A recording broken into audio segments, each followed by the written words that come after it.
टोहाना प्रकरण के अंदर जो मामला सबसे ज़्यादा सुर्खियों में था और जिस मामले के ऊपर पेच फंसा हुआ था किसान नेताओं के और सरकार और प्रशासन के बीच में, वो था 3 युवाओं के ऊपर, 3 युवा किसानों के ऊपर मुकदमा नंबर 103 में उनके ऊपर जो कार्रवाई हुई थी, जिसमें से 2 रवि आज़ाद और विकास सिसर को गिरफ्तार करके जेल भेज दिया गया था और बातों पर सहमति हो गई थी। लेकिन प्रशासन इस मुकदमे से पीछे हटता हुआ नहीं दिखाई दे रहा था। अब एक बड़ी खबर आई है। खबर ये है कि टोहाना के न्यायालय से 2 किसान नेता जो गिरफ्तार किए गए थे, रवि आज़ाद और विकास सिसर, उनको जमानत मिल गई है। हमारे साथ बेनीवाल साहब हैं, एडवोकेट, जिन्होंने इस मुकदमे में पैरवी इन दोनों किसान नेताओं की थी, इन किसानों की थी। उनसे जानने की कोशिश करेंगे कि पूरा घटनाक्रम किस तरीके से गया है। जी बेनीवाल साहब, क्या रहा था, कब ये आपने बेल एप्लीकेशन लगाई थी? ये बेल एप्लीकेशन आज ही लगाई थी हमने 103 नंबर एफआईआर में। ये विकास सिंसर हैं और एक रवि राठी हैं, इन दोनों की बेल लगाई थी। ये दोनों की बेल हो चुकी है और इनके बेल बॉन्ड देने थे। बेल बॉन्ड अभी पेंडिंग है, जिसे अभी दोनों बेल पे हैं। जी, मतलब रास्ता साफ हो गया है कि बेल बॉन्ड भर करके वो बाहर आ सकते हैं? बिल्कुल, इनकी दोनों की बेल हो चुकी है। जब भी बेल बॉन्ड देंगे दोनों बंदे जेल से रिहा हो जाएंगे। तो इनके परिवार की तरफ से कोई इस मामले में पहल की गई थी या फिर कहीं किसान संगठनों की तरफ से चाहते थे कि इनको बेल मिले? ये दोनों साइड से आए थे। इनके फैमिली मेंबर्स भी थे और कोई किसान नेता थे साथ में आए थे, उन्होंने इनके लगवाई थी, दोनों की बेल लगवाई थी। जी जी।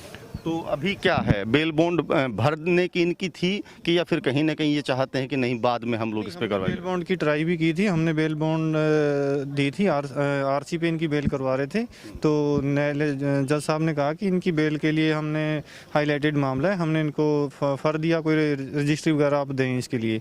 लेकिन वो आज लेट होने के कारण प्रोवाइड नहीं करवा पाए। कल हम मॉर्निंग में इसको प्रोवाइड करवाएंगे और इनकी बेल हो चुकी है, दोनों रिलीज कर दी जाएंगे। किनकी अदालत में ये मामला आज गया था? ये आज मैंने सुनील कुमार जी की अदालत में था, एसडीजेएम है जो टोहाना के, इनके अदालत में आज इनको बेल लगाई थी। चलिए, बहुत बहुत शुक्रिया सर। तो आपने सुना कि बड़ी खबर इस वक्त की है और एक्सक्लूसिवली आप दाइंक पर इसको देख पा रहे हैं कि 2 किसान हैं, विकास सिसर और रवि आज़ाद, दोनों को जमानत मिल गई है। ज़्यादा विस्तृत जानकारी के लिए हमारे साथ अधिवक्ता, सीनियर अधिवक्ता विक्रम मित्तल जी हैं, उनसे चर्चा करेंगे कि इस पूरे का पूरा मामला क्या था, क्या क्या सेक्शन इसमें लगी थी और किस तरीके से ये पूरे का पूरा कार्रवाई को देखते हैं। मित्तल साहब, क्या था इस पूरे के पूरे मामले में? आपने पढ़ा होगा एफआईआर को कि सेक्शन कौन सी लगी थी और उसमें किस किस तरीके की चीज़ें आती हैं? देखिए, 3 तारीख को जब ये देवेंद्र बबली जो यहाँ के विधायक हैं, जो उन्होंने एक किसानों के लिए अपशब्द प्रयोग किए गए, तो उसको लेके एक विरोध प्रदर्शन था। उसमें कुछ किसान जो है वो विधायक की कोठी का घेराव करने के लिए गए थे।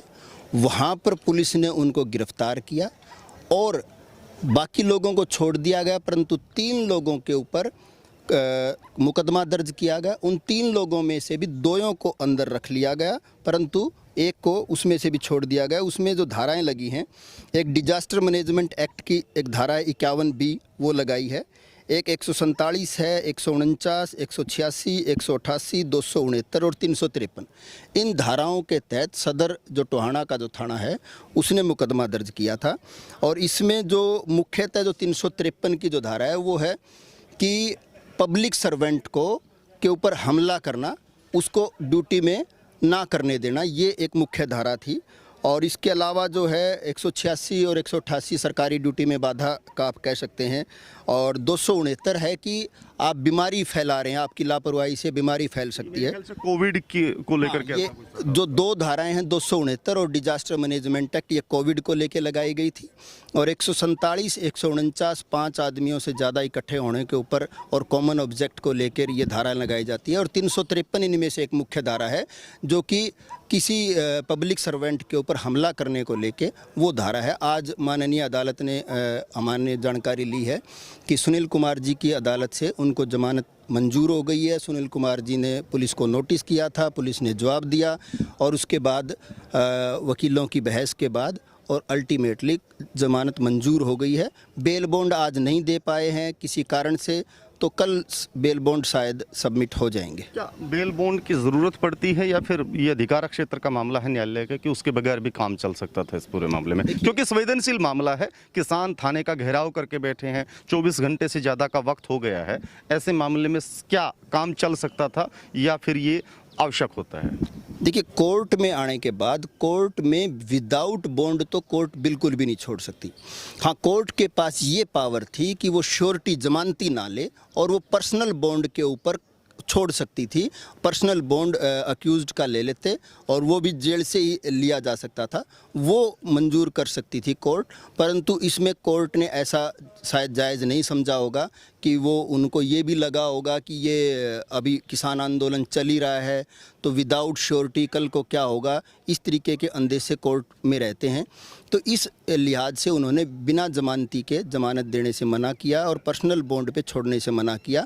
और कोर्ट का ये अधिकार होता है कि वो पर्सनल बॉन्ड पे छोड़े या श्योरिटी ले, ये कोर्ट के अधिकार क्षेत्र का मामला है। अब ये पूरे का पूरा मामला जो चल रहा है, थाने में जो इनका एक घेराव चल रहा था, टिकैत साहब ने जिस तलखी से कहा कि हम एक बड़ा मोर्चा इसको बना लेंगे, उग्राहा जी ने भी कहा कि पंजाब के किसान भी समर्थन में कल आएंगे, काफ़ी बड़ी संख्या होगी कि पहचानना मुश्किल हो जाएगा कि हरियाणा का है कि पंजाब का, तो लग रहा है कि मूवमेंट बड़ी होगी। अब जमानत के बाद इस पूरे मामले को किस तरीके से देखते हैं? क्या वो उसी गति में जाएगा या फिर कहीं ना कहीं ये मामला पीछे हटता हुआ दिखाई देगा कि प्रेस रिलीज हो गया है? देखिए, मुझे ऐसा लगता है कि किसान नेताओं की जो 2-3 मांगे थी, उनमें से एक जो मुख्य मांग थी वो देवेंद्र बबली की तरफ से माफ़ी मांगी जाए, जो उन्होंने अपशब्द बोले थे और जो मुकदमे दर्ज किए गए थे उनको लेके थी।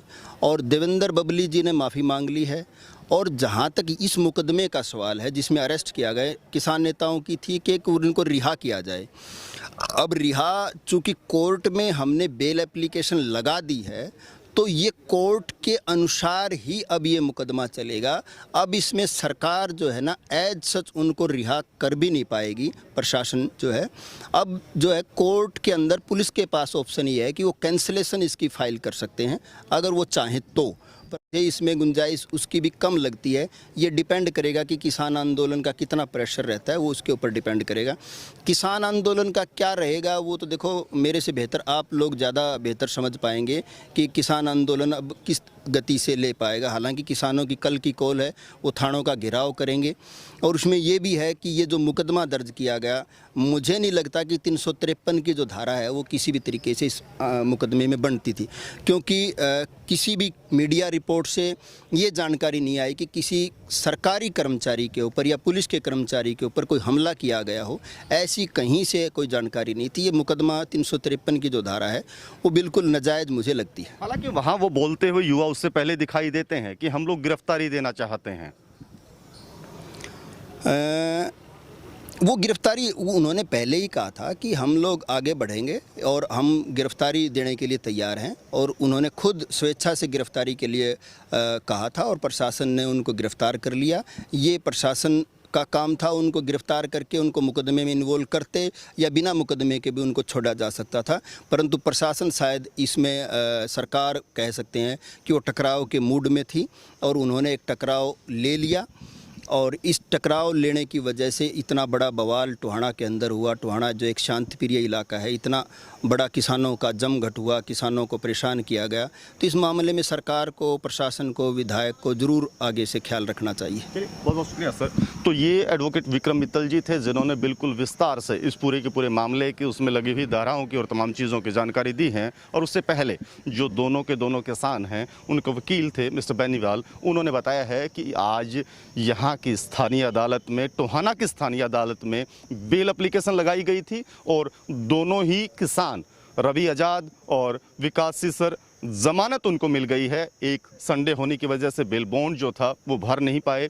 कल उसके लिए कार्रवाई जो आवश्यक है वो किसान और किसानों के वकील करेंगे और उसके बाद दोनों ही किसान नेता विकास सीसर और रवि आजाद जेल से बाहर आ जाएंगे। और लग रहा है कि अब ये जो पूरी कसमकस चल रही थी उसका कोई समाधान निकलता हुआ दिखाई दे रहा है। और लग रहा है कि एक बहुत बड़ा मोर्चा टोहाना में अलग दिल्ली से हट करके बनने की कोशिश कर रहा था, उसमें कहीं ना कहीं कमी आती हुई नजर आएगी। अपने सहयोगी अजीत के साथ मैं रुद्र राजेश कुंडू, टोहाना।